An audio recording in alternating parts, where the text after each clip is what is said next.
రేవంత్ రెడ్డి గారి ఆధ్వర్యంలో కేబినెట్ సమావేశం సుదీర్ఘంగా ఈరోజు అనేక అంశాల మీద చర్చించి నిర్ణయాలు తీసుకోవటం జరిగింది. ప్రధానంగా తెలంగాణ రాష్ట్రంలో కొన్ని దశాబ్దాల నుంచి ఏదైతే ఎస్సీ కులాల వర్గీకరణ విషయాలలో అనేక మంది పోరాటాల ఫలితాలు కానివ్వండి, గౌరవ సుప్రీంకోర్టు ఇచ్చిన తీర్పు ప్రకారం తీర్పు ఇచ్చిన కొన్ని గంటల్లోనే అసెంబ్లీ సాక్షిగా గౌరవ ముఖ్యమంత్రి రేవంత్ రెడ్డి గారు దీన్ని మా ప్రభుత్వం, మన ఇందిరమ్మ ప్రభుత్వం తూచా తప్పకుండా అమలు చేస్తామని చెప్పిన మాట ప్రకారం జస్టిస్ అఖ్తర్ గారు, షమీం అఖ్తర్ గారిని ఏకసభ్య కమిటీగా నిర్ణయించి వారికి పూర్తి బాధ్యతలు అప్పగించి గౌరవ సహచర మంత్రివర్యులు ఉత్తమ్ కుమార్ రెడ్డి గారితో దామోదర్ రాజనరసింహ గారు, అదే రకంగా పొన్నం ప్రభాకర్ గారు, వీరందరితో ఒక సబ్ కమిటీని వేసి ఆ షమీర్ గారు ఏదైతే మార్చి 2వ తారీఖు నాడు పూర్తి వివరాలతో ఆ నివేదిక ఇవ్వటం జరిగింది. ఫిబ్రవరి 3వ తేదీన కమిషన్ ఇచ్చిన మొదటి విడత చేసిన సిఫార్సులు ఎలాంటి మార్పులు లేకుండా అసెంబ్లీ సాక్షిగా ఆ సిఫార్సుల్ని అసెంబ్లీలో ప్రవేశపెట్టి చిత్తశుద్ధితో ఈ ప్రభుత్వం దాని మీద చర్చించడం జరిగింది. తదుపరి వివిధ వర్గాల నుంచి సుమారు 71 విజ్ఞప్తులు 2వ విడత మరొక్కసారి పునఃపరిశీలన చేయాలి అని సూచనలు రావటం జరిగింది వివిధ వర్గాల నుంచి. ఆ వివిధ వర్గాల నుంచి వచ్చిన సూచనలన్నిటినీ కమిషన్కి ఇచ్చి మళ్ళీ కమిషను వాటి మీద రిపోర్ట్ ఇవ్వమని ప్రభుత్వం కమిషన్ అడగటం జరిగింది. ప్రధానంగా ఏ రకమైన న్యాయపరమైన చిక్కులు ఏవి రాకుండా ఉండే విధంగా భవిష్యత్తులో ఏదో మొక్కుబడిగా ఏదైతే ఈరోజు చట్టం చేయాలి అని నిర్ణయం తీసుకుంటున్నామో ఆ చట్టం ఏ రకమైన ఇబ్బంది భవిష్యత్తులో రావద్దు అనే విధంగా ఆ విధంగా తయారు చేయాలని సూచించటం, దాని ప్రకారం దానిని తిరిగి సబ్మిట్ చేయటం కూడా జరిగింది. ఈ రాబోయే అసెంబ్లీలో చట్టం రూపంలో దీన్ని అసెంబ్లీలో ప్రభుత్వం తీసుకురావాలని ఈరోజు కేబినెట్ లో నిర్ణయం తీసుకోవటం జరిగింది. అదే రకంగా సహచర మంత్రివర్యులు బీసీ కులగణనకు సంబంధించిన అంశాన్ని, రిజర్వేషన్కి సంబంధించిన అంశాన్ని నేను మాట్లాడిన తర్వాత సహచర మంత్రివర్యులు బీసీ కులగణనకు సంబంధించిన అంశాన్ని గురించి పూర్తిగా మీతో వివరించడం జరుగుద్ది. అదే రకంగా ఏదైతే ఇన్నర్ రింగ్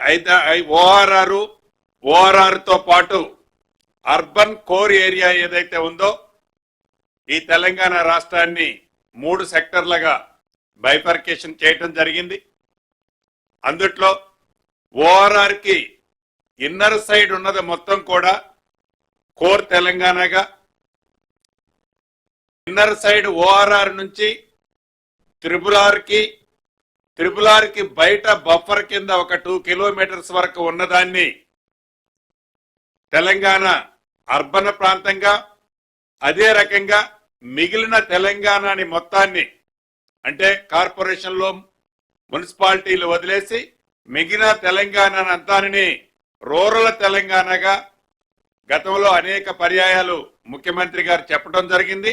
అదే పద్ధతిలో ఓఆర్ఆర్ బయట నుంచి త్రిపులార్కి బఫర్గా బయట 2 కిలోమీటర్స్ వరకు దీన్ని ఫ్యూచర్ సిటీ ఇక ఈరోజు కేబినెట్ లో పూర్తిగా చర్చించి ఈ ఫ్యూచర్ సిటీ ఏదైతే ఉందో దీంట్లో 7 మండలాలు 57 మండలాల్లోని 56 గ్రామాలతో ఎఫ్సిడిఏగా ఈ ప్రాంతాన్ని ఈరోజు కేబినెట్ లో నిర్ణయించడం జరిగింది. దీనివల్ల నాగార్జున సాగర్ హైవే నుంచి శ్రీశైలం హైవే మధ్యలో ఉన్న దాదాపు సుమారు 30,000 ఎకరాల విస్తీర్ణంలో ఈ ఫ్యూచర్ సిటీని డెవలప్ చేయాలన్నది ప్రధానంగా ఈ రోజు ఈ కేబినెట్ లో నిర్ణయం తీసుకోవడం జరిగింది. ఇందాక ఏవైతే గ్రామాలు చెప్పానో ఈ 56 గ్రామాలతో పాటు 36 గ్రామాలు హెచ్ఎండిఏ పరిధిలో ఉన్న వాటిని 36 గ్రామాలు గతంలో హెచ్ఎండిఏలో పరిధిలో ఉన్న వాటిని తొలగించి ఇందాక చెప్పిన విధంగా ఎఫ్సిడిఏకు ట్రాన్స్ఫర్ చేయటం జరిగింది ఈనాడు ఈ కేబినెట్ లో. ఈ ఫ్యూచర్ సిటీ కోసం సుమారు 90 పోస్టులని ఈరోజు కేబినెట్ లో ఆమోదించడం జరిగింది. అదే రకంగా ఈ హెచ్ఎండిఏ పరిధిని రీజనల్ రింగ్ రోడ్డుకి దాటి ఇందాక చెప్పినట్లు బఫర్ జోన్ గా 2 కిలోమీటర్స్ వరకు దాన్ని కూడా దీంట్లో యాడ్ చేయడం జరిగింది. ఈ మొత్తం ఈ 2 కిలోమీటర్స్ బఫర్ జోన్ కూడా కలుపుకుంటే 11 జిల్లాలలో 104 మండలాలలో సుమారు 1355 గ్రామాలతో ఇప్పుడు హెచ్ఎండిఏ పరిధి ఇంక్రీజ్ కాబడింది. 11 జిల్లాల్లో 104 మండలాల్లో 1355 గ్రామాలు ఇప్పుడు మనం అనుకునే హెచ్ఎండిఏ పరిధిలోకి రాబోతుంది. ఈ విస్తీర్ణంలో కొత్తగా 332 రెవెన్యూ గ్రామాలు, ఇందాక ఈ గ్రామ పంచాయతీలు, ఇవి 332 రెవెన్యూ గ్రామాలు ఈ కొత్త హెచ్ఎండిలో పరిధిలోకి రాబోతున్నాయి.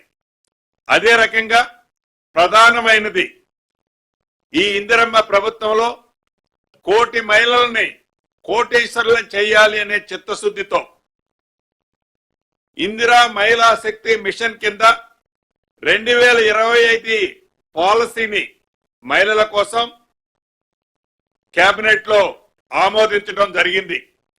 ఈ మహిళలు ఎవరైతే ఉన్నారో ఈ ఇందిరమ్మ ప్రభుత్వంలో గతంలో కాంగ్రెస్ ప్రభుత్వము ఇందిరమ్మ ప్రభుత్వం ఉన్నప్పుడు మహిళలకి ఏ రకమైన భద్రత కల్పించి వారి అభివృద్ధిలో వారు ఆర్థికంగా మరింత అభివృద్ధి చెందటం కోసం ఏ రకమైన సహకారాలు ఇచ్చిందో అదే పద్ధతిలో మళ్ళీ ఇందిరమ్మ రాజ్యంలో ఈ 2025 సంబంధించి ఈ కొత్త పాలసీని కూడా ఇంతకు ముందు అడాప్ట్ చేయడం జరిగింది.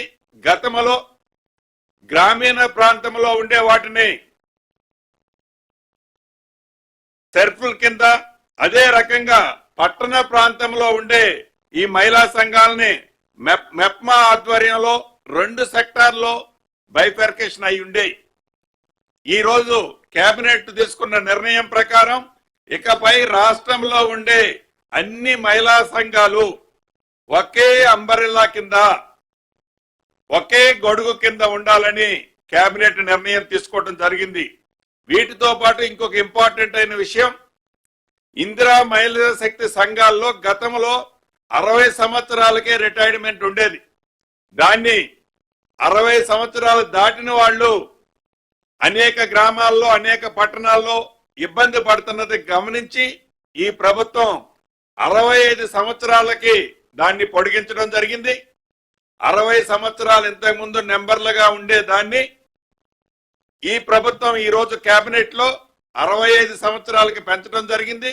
అదే రకంగా గతంలో 18 ఏళ్లు వయసు వచ్చిన తర్వాతనే సభ్యులుగా ఉండేవాళ్ళు. ఇప్పుడు దాన్ని 15 ఏళ్లకి కుదించడం జరిగింది. అంటే 15 సంవత్సరాల నుంచి 65 సంవత్సరాల వరకు ఈ మహిళా సంఘంలో నా ఆడబిడ్డలు మన ఇందిరమ్మ ప్రభుత్వంలో అది పట్టణాలలో కానీ గ్రామాలలో కానీ సభ్యులుగా ఉండవచ్చు అనేది ఈనాడు కేబినెట్ నిర్ణయం తీసుకోవడం జరిగింది. అదే రకంగా తిరుపతిలో ఏదైతే టీటీడీ బోర్డు ఉంటుందో అదే పద్ధతిలో యాదగిరిగుట్ట లక్ష్మీనరసింహస్వామి ఆలయం బోర్డును కూడా ఏర్పాటు చేయాలని ఈరోజు కేబినెట్ నిర్ణయం తీసుకోవడం జరిగింది. ఇందులో అందరికీ వీలుగా Telangana charitable and Hindu religion institutions and endowment act 1987 ని సవరించడం కూడా జరిగింది ఈరోజు కేబినెట్ లో. ముఖ్యంగా మనం టూరిజం అంటే మనకు తెలియంది కాదు. గడిచిన 10 సంవత్సరాల్లో తెలంగాణ రాష్ట్రంలో టూరిజం ఎంత నిర్లక్ష్యానికి గురైందో మనకు తెలియంది కాదు. మన రాష్ట్రంలో అనేక టూరిస్ట్ ప్లేసులు ఉన్నా నా మీడియా మిత్రులే కాదు, తెలంగాణ రాష్ట్రంలో అనేక మంది మన దగ్గర ఉన్న టూరిస్ట్ ప్లేసుల్ని డెవలప్ చేసుకొని కారణంగా ఒక పాలసీ అంటూ లేని కారణంగా ఇంటి ముందున్న ఈ టూరిస్ట్ ప్లేస్ ను వదిలి ఎక్కడికో దూర ప్రాంతాలకు మనం పోతుంటాం.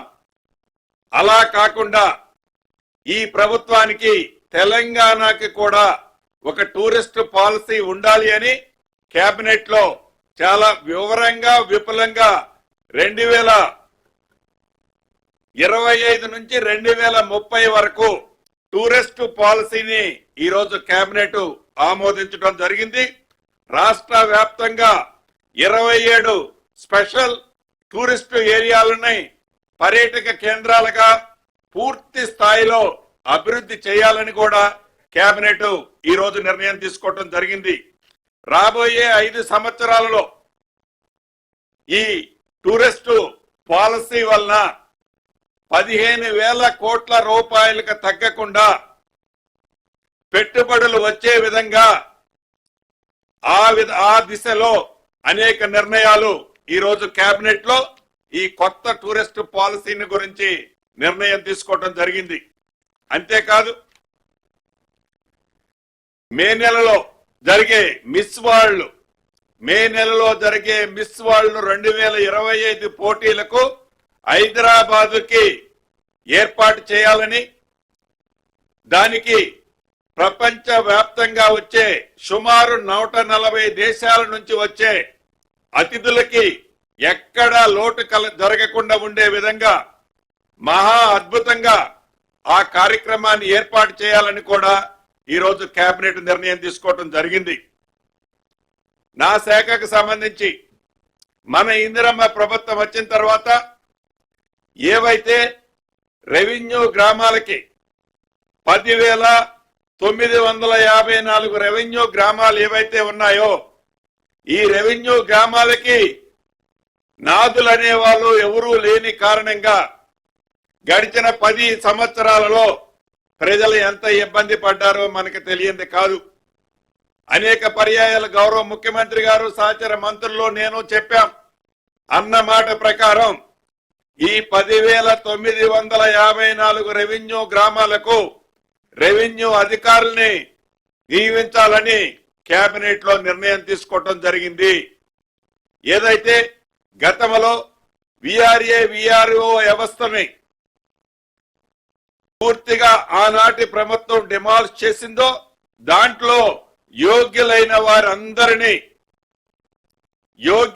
వారందరినీ దీంట్లో తీసుకోవాలని కూడా కేబినెట్ లో నిర్ణయం తీసుకోవడం జరిగింది. అదే రకంగా గంధమల్ల రిజర్వాయర్ కెపాసిటీని అక్కడ R&R కి అంటే అనేక గ్రామాలు మునుగుతున్న కారణంగా దాన్ని 4.28 టీఎంసీల నుంచి 1.41 టీఎంసీకి రెడ్యూస్ చేయాలని దాన్ని కేబినెట్ ఆమోదించడం జరిగింది. అదే రకంగా పెద్ద గోల్కొండ సమీపంలో ఈఎస్ఐ హాస్పిటల్కి అంటే ఈఎస్ఐ హాస్పిటల్ నిర్మించడం కోసం 5 ఎకరాల 15 గుంటలను కూడా కేంద్ర ప్రభుత్వం ఈఎస్ఐ హాస్పిటల్ కోసం క్లియర్ చేయడం జరిగింది ఈ రోజు కేబినెట్ లో. అదే రకంగా 2024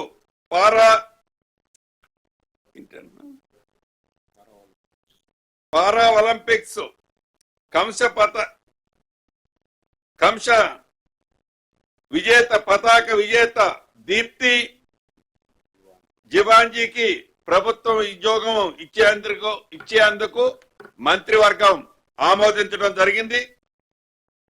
కొత్త రెవెన్యూ డివిజన్లు కొత్త మండలాలు గత ప్రభుత్వంలో మొక్కుబడిగా పేపర్ వరకు ఏదైతే ఇచ్చి వదిలేశారో ఆ ఇచ్చిన మండలాలకి డివిజన్లకి ఈ ప్రభుత్వం 361 పోస్టులని శాంక్షన్ చేయడం జరిగింది. అదే రకంగా అనేక రెసిడెన్షియల్ ఎడ్యుకేషనల్ ఇన్స్టిట్యూషన్లకి సుమారు 330 పోస్టులని కూడా ఫైనల్ చేయాలని కేబినెట్ ఆమోదించడం జరిగింది. వీటన్నిటితో పాటు ప్రధానమైంది ఈనాటి కేంద్ర ప్రభుత్వం యొక్క దురాలోచన ఏదైతే ఉందో పునర్విభజన చేసేటప్పుడు ఈ పునర్విభజనకు సంబంధించిన దాంట్లో నార్త్ సౌత్ అనే కాన్సెప్ట్ వారి మైండ్ లో పెట్టుకొని సౌత్ కి ఏదైతే నష్టము చేయాలని దురుద్దేశంతో ఈ పునర్విభజన పార్లమెంట్లు సీట్లని చేసే దాంట్లో భాగంగా సౌత్ లో ఇండైరెక్ట్ గా వారి మనసులో ఏదైతే స్పష్టంగా కనిపిస్తుందో ఆ ఇండైరెక్ట్ గా వారి మనసులో స్పష్టంగా కనిపించేది డెఫినెట్ గా డిబేట్ చేయాలని దాన్ని కేంద్ర ప్రభుత్వంతో కొట్లాడి ఏదైతే పెంచే సిస్టమ్ ఏదైతే ఉందో సీట్లు ఆ సిస్టాన్ని పర్ఫెక్ట్ గా నార్త్ కి ఒక్కకెళ్లే అడ్వాంటేజ్ జరగకుండా ఉండే విధంగా సౌత్ కూడా ఎక్కడ నష్టం జరగకుండా ఉండే విధంగా ఒక అఖిల పక్ష సమావేశాన్ని ఏర్పాటు చేసి ఈ అఖిల పక్ష సమావేశాలలో ఏ రకమైన భేషజాలు లేకుండా తెలంగాణ రాష్ట్రంలో ఉండే అన్ని రాజకీయ పార్టీలని గౌరవ ఉప ముఖ్యమంత్రి గారు బట్టి విక్రమార్క గారు అదే రకంగా మాజీ మంత్రివర్యులు పెద్దలు జానారెడ్డి గారి సమక్షంలో అఖిల పక్ష సమావేశం జరిపి తెలంగాణ రాష్ట్ర ప్రజల మనోభావాలు సౌత్ ఇండియాకి ఈనాటి ఉన్న కేంద్ర ప్రభుత్వం ఎలా నష్టం చేయాలని చూస్తుందో దాన్ని ఈ అఖిల పక్ష సమావేశంలో వివరంగా డిస్కస్ చేసి ఈ రాష్ట్ర పక్షాన అఖిల పక్షం అందరూ కలిసి దీన్ని ఒక క్లారిటీతో కేంద్ర ప్రభుత్వానికి తెలంగాణ రాష్ట్రానికి నష్టము జరగకుండా ఉండే విధంగా ఈ పునర్విభజనల వల్ల నార్త్ ఇండియాలో ఏ రకంగా సీట్లు పెరుగుతాయో అదే ప్రోరేటాలో సౌత్ ఇండియాలో కూడా సీట్లు పెరిగే విధంగా ఉండే విధంగా అఖిలపక్ష సమావేశంలో నిర్ణయం చేసుకోవటానికి డిబేట్ చేయడానికి పెద్దలు వీరిద్దరిని లీడింగ్ లో ఈ సమావేశం జరపాలని కూడా ఈ రోజు నిర్ణయం తీసుకోవడం జరిగింది.